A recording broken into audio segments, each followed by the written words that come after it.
From Anshe Sfard Beth El Emeth Congregation, it's time to take 10 Minutes for Torah with Rabbi Joel Finkelstein. Welcome to our discussion of Parashat Pinchas, Regaining Regularity.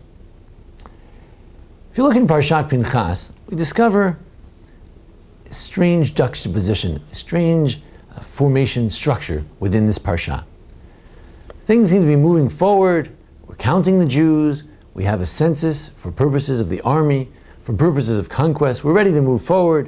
In Parashat Chukat, we already began to conquer some of Transjordan. Moshe is about to pass away. He's told to gather in, but he says, no, wait, we have to appoint a leader.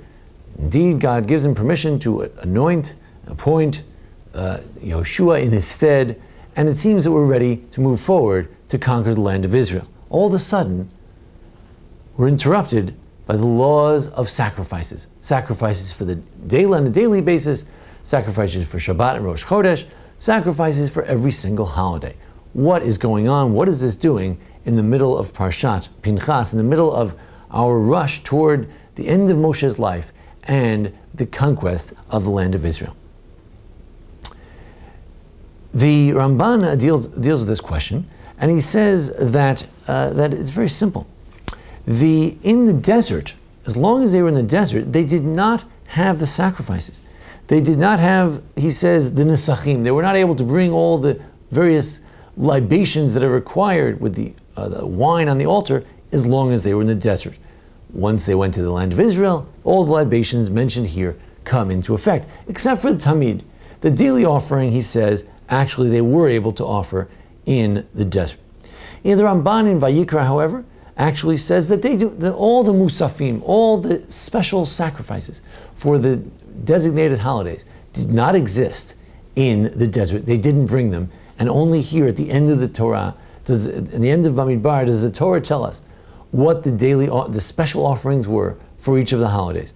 In Vayikra, when we discuss the holidays, we allude to the various sacrifices, but we don't mention them specifically, because as long as they were in the desert, they didn't bring the musafim. Now that we're about to embark on our trip to the land of Israel, we have the musafim, the daily offerings, the special offerings as well. In fact, he alludes to a Sifri, the special midrash, in which it says there's a debate as to whether they had the nesachim, they had the libations in the desert, or whether there was not enough wine available in the desert to do such a thing.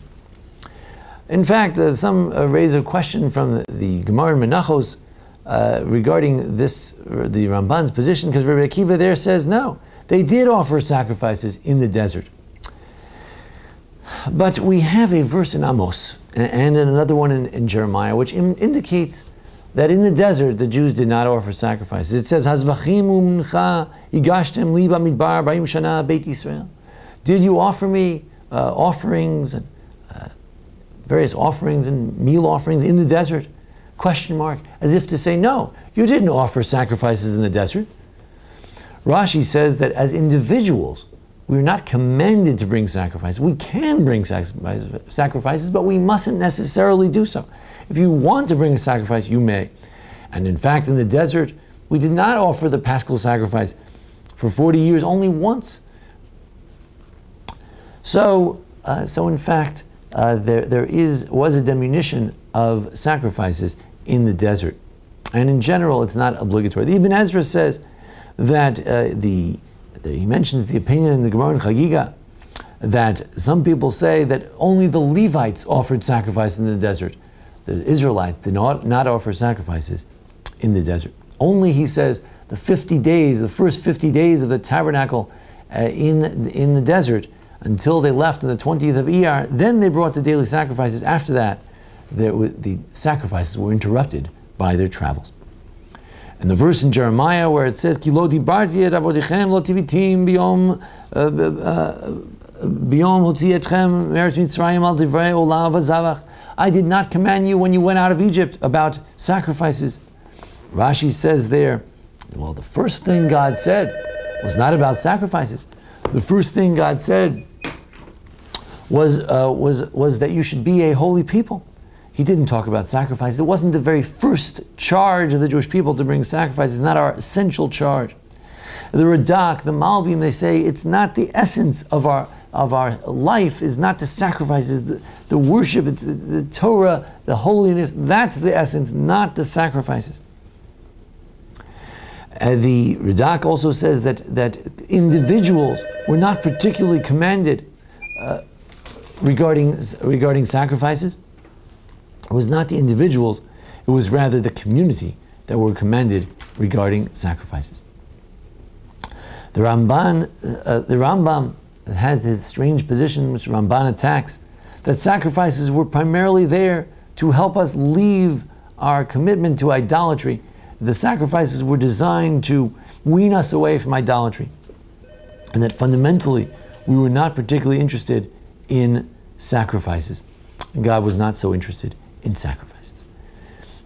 However, the Ramban doesn't like that approach. He says, in fact, historically we had sacrifices from the days of Adam and the days of Hevel, the days of Noah.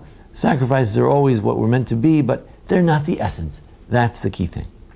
I'd like to also suggest that the reason we have the sacrifices in Parashat Pinchas is not simply because they are going to be a feature of the land of Israel, but rather we have sacrifices in Parashat Pinchas because we just appointed a first leader.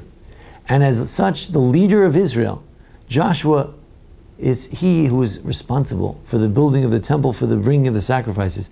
Maybe that's another reason why we have it here. Or, final answer we can give is as follows. As long as the Jews were in the desert, they were interrupted very often. Their daily offerings were interrupted. They had to be traveling, and perhaps their daily offerings were interrupted. But now that they're going to conquer the land of Israel, they will have more stability, more regularity, and as such, they will be able to bring daily offerings one day after the next. And with this, they will finally achieve a tamid, a constant worship of God.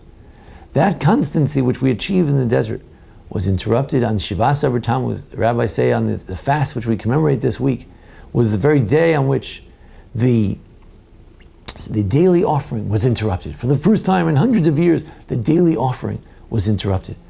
The idea of Parashat Pinchas concluding with the daily offerings is to say that now that we're going to the land of Israel, we are going to achieve a consistency.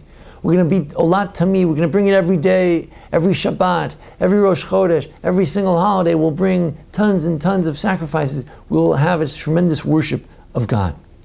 In the desert, we were not able to achieve this consistency. After the destruction of the temple, we have not been able to achieve this consistency.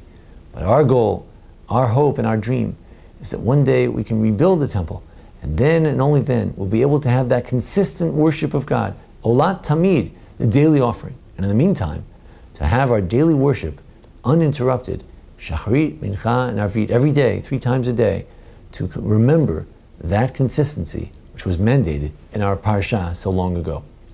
Thank you for joining us here at the Anshe Sfard Beth Elameth congregation for a discussion of Parashat Pinchas. Join us each week for further discussions and look at our archives for past discussions on Parashat Pinchas and other Parshiot. Thank you, and thanks to Jason Lefkowitz for making today's presentation possible. Thank you. This has been 10 Minutes for Torah with Rabbi Joel Finkelstein.